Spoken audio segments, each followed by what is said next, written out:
That's Nick. And that's Joseph. And today we're here to talk about See For Me, the sophomore film directed by Randall Okita, which I See Midnight is releasing January 7th, 2022. It premiered at the 2021 Tribeca Film Festival, where I actually happened to have seen it out of that film festival and did not remember that until it started. But here we are. That's wild. Well, I watched So it didn't make an impact. As soon as the credits started, I'm like, oh, this is about the blind skier who is accosted in a wintry cabin. Okay. But I didn't review it. So, usually when I write about something, it sticks in my mind a little better. Some of you will notice we have a different background again. Yeah. And microphones, since y'all talk shit about my sound. And yes, we can't afford microphones. I'm just lazy. But we'll see if we'll see if this sounds better. Okay. The main characters are named Sophie and Kelly. Yes. Okay, this story is about a woman named Sophie. Yeah, Sophie. Played by Skyler Davenport. Mm-hmm. She is blind. She's an ex-Olympic skier, but due to her visual impairment, stopped skiing. Mm-hmm. So now to make money, she's house sitting. But we find out that she's house sitting because really she's at these rich people's homes and she's stealing shit to sell it on the internet. Mm-hmm. Primarily wine bottles, it would seem. Expensive wine. Like expensive bottles of wine. Okay, so she ends up at this one house and someone there's a home invasion. Mm-hmm. And just to wrap it up, the owner of the house, this lady, explains that she's divorced from her husband, and she tells his backstory, like, everyone thought I married him because he was rich, but he didn't have any money. Well, the gag is he did have money. He has $2 million in cash locked in a vault, and the ex-husband has hired 3 people to break into the home and steal the money. Unfortunately, Sophie is there when they break in, but it seems like these people aren't like bad guys.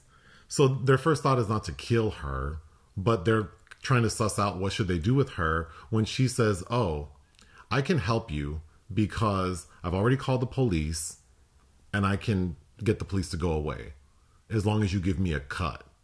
Well, why should we trust you? Well, check my backpack. And they see that she has a bottle of expensive wine that she stole. So they're down for the cause. A police officer shows up, finds the intruder, one of them. There's a scuffle. Sophie explains to the cop, like, there are 2 more people. They end up killing the cop, the bad guys. Sophie ends up killing all 3 of the bad guys. And then the ex-husband shows up. He gets dealt with. You're forgetting the major plot component driving this film. The $2 million? The See For Me app. Oh, well, I feel like I forgot it because I feel like it's not even... Okay. But you're right. I did forget that, but I'll get to it. She deals with the ex-husband who shows up after his little 3 henchmen are dead. Then we flash forward to Sophie leaving the hospital because she had been shot in the leg. And she tells her mom, I think I want to start skiing again. Because blind people do ski with assistance.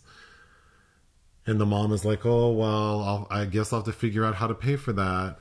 And then Sophie is tapping on her backpack. Clearly, she's stolen some money. Yeah, we never get to see how she explains to her mother. We'll get into all of that. Sure. But the final scene is Sophie on the slopes, and she has like a video, like her phone showing video. So the name of the film, See For Me, is recalling an app, which is kind of like the real life app called Be My Eyes, where people volunteer to assist visually impaired people through their camera phone. So throughout the film, Sophie is getting help from a volunteer named Kelly, who's like ex-military or a veteran, who's assisting her in like killing these bad guys. And we meet Kelly playing like, I don't know the names of these kind of video games, but like where you shoot. Like, yeah. I don't know, whatever you call that. So Kelly is a veteran, plus she plays video games where you shoot people. So she was very proficient in assisting Sophie. But that's it. That was rough. Okay. I have to look at my notes through my phone. But do you want to start? I feel like this is a very familiar premise, going back to Wait Until Dark in 1967 with Audrey Hepburn and Richard Crenna, where he's looking for drugs that are hidden in that doll, and Audrey Hepburn is blind. And the gag is in that movie that she bashes out all the light bulbs so he can't see, so they're on an equal playing field. It feels very much like that. Mike Flanagan also directed a film called Hush in 2016, that a similar premise, an impaired person imperiled and alone in an isolated area. It really is more of a two-hander between these two women, and I found that Sophie was kind of grating, if you will, even though the psychological makeup of her character makes perfect sense, that she is kind of lashing out at the world by becoming a petty criminal because she's lost her instrument and her kind of will to live, even though she still wants to do everything on her own. So that makes sense, and there's nothing wrong with Skyler Davenport's performance. She's just kind of an annoying character. Well, she's annoying and unlikable, and then she's a thief. I don't mind any of that. Again, it's just that I wanted to. I almost wish that we had gotten a little more about the accident that made her blind, so we could understand. I feel like if I'd come in with a little more empathy for her, it just feels very cold. Rather than I felt. I did quite like Kelly, played by Jessica Parker Kennedy, and also I don't think the script is not very original and also not very well written, but I feel like this performer kind of does a better job at overcoming that. The three men are all kind of cliche.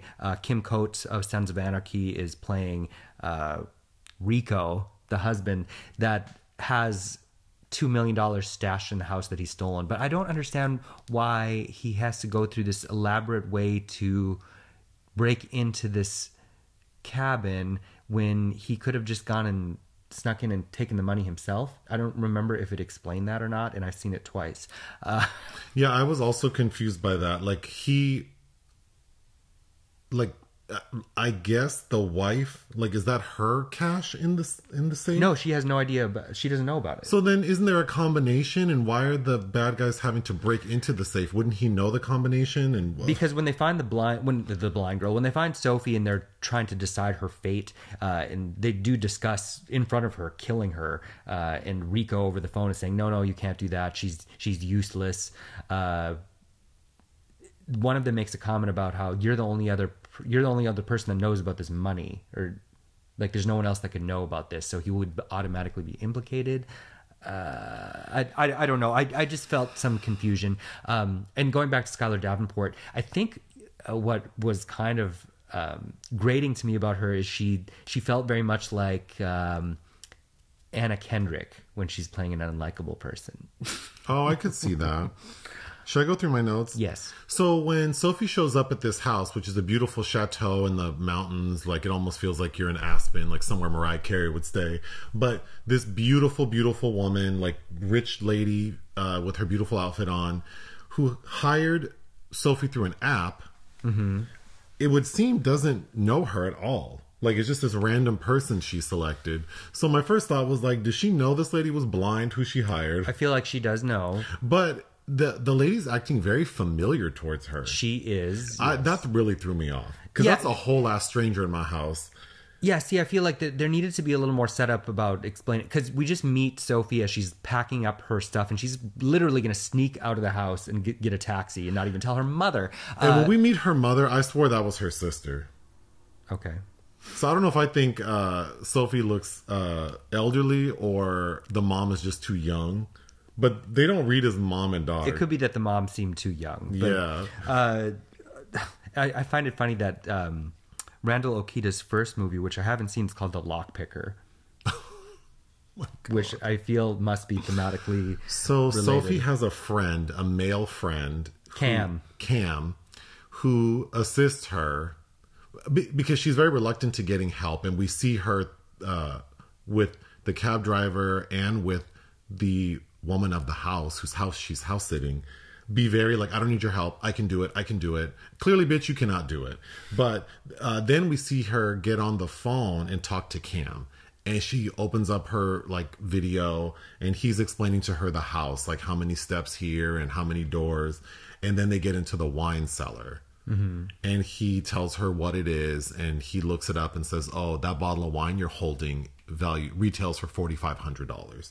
But then he lectures her like, you know, I'm not doing this again for you. I'm not doing this again for you. Like, I'm just helping you steal, and it's wrong. And then they get into an argument. I thought all of that felt very forced. It did, although Cam is the one that is goading her, is going to be her instructor for when she returns to ski. Sure. So they have a very kind of personal, intimate relationship. Also, that is not really, that's kind of undefined. So when Sophie is on her phone, because she can't see it, she does everything through talk, right? So like audio commands to her phone. So when the intruders break in, it's funny to me that like, because it's dead silent in the house, and you have these three people looking for who they know. They recognize early on someone must be in the house because they see like her paraphernalia. So the fact that she's talking on the phone, and then the See For Me app, she's talking to Kelly, and Kelly is like on speakerphone. That drove me crazy. That Sophie is like talking into her phone. Also, you didn't mention that how that came about is Sophie goes outside to smoke and locks herself out. So, and she didn't. Well, because the owner of the house calls her and says, "Hey, did you set the alarm?" And she's like, "Oh, I was just about to do that." And the owner's like, "I'd feel better if we did it together. Like, can you do it while I'm on the phone?" So Sophie sets the alarm, and then her dumbass walks outside to smoke a cigarette and gets locked out. So she didn't even have this app. Her mother was the one that told her an app. That's also a plot point. So she downloads it. The first person she speaks with is patronizing. So she calls again and gets Kelly and has kind of a... But to be fair, Sophie is so annoying. Again, I think how her character's behavior makes sense to me based on what she's gone through and where she is. That makes sense. I just didn't feel... I agree with you that I think Kelly has... I think that character does the best work with the dialogue. But I think the fact that that character is a veteran who plays like shootout video games or whatever, and then now... Because there are like 3 scenes where Kelly is helping Sophie shoot the bad guys. Like, turn to the left, turn to the right, 12 o'clock, now shoot. I thought that was corny. Well, there's a lot of paralleling going on, which I don't even know if is necessary. But, of course, Kelly with the video games and then assisting her in real life. Kelly also having gone through some kind of trauma and being punished for it. That we're not clear on what it is. Right, which could have helped. But and then Sophie, of course, who's a petty criminal who finds herself on the other side of that as well. When Sophie shoots the first guy, he tells another guy, like, I got shot by a blind girl. Well, wouldn't she say that? I thought that was funny. Speaking of shooting, there are 2 cinematographers credited. Jackson. Oh, look at that segue. Jackson Parrell, and notably to me, Jordan Oram, who was the cinematographer on Spiral, the Saw film with Chris Rock. Oh. But again, the film looks fine. It's performed well enough. I think the writing isn't terrible. It just feels very rote, and it could have been stronger. These could have been more interesting characters than they are. I think it's interesting to note that Skyler Davenport is, who has done a lot of voice work, but is a visually impaired person. Oh, in real life? Yeah. Okay. I don't know how, but that's on their IMDb. I also noticed that they are technically non-binary. Okay. Well, I still didn't really care for this movie. What would you give it? I would give C For Me, it's 2.5 out of 5, I think is fair. Okay. I would give it 2.5 out of 5. Okay. Okay. Anything else? No. Bye. Bye.